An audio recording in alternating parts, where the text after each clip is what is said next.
আসসালামু আলাইকুম। কেমন আছেন বন্ধুরা? আশা করি সবাই ভালো আছেন।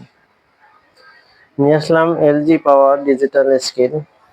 কি সমস্যা আমি এখন ভিডিওতেই দেখাবো।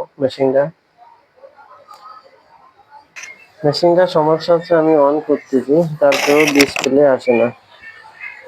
বারবার অন করার পরেও ডিসপ্লে আসে না, শব্দ হচ্ছে।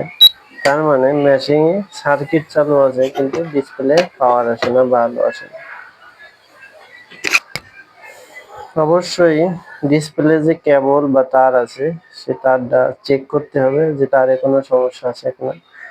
আমি তারটা চেক করতে যেয়ে দেখলাম যে একটা তার ইঁদুরি কাটছে, যার কারণে মেশিনে ডিসপ্লে আসে না বা পাওয়ার আসে না।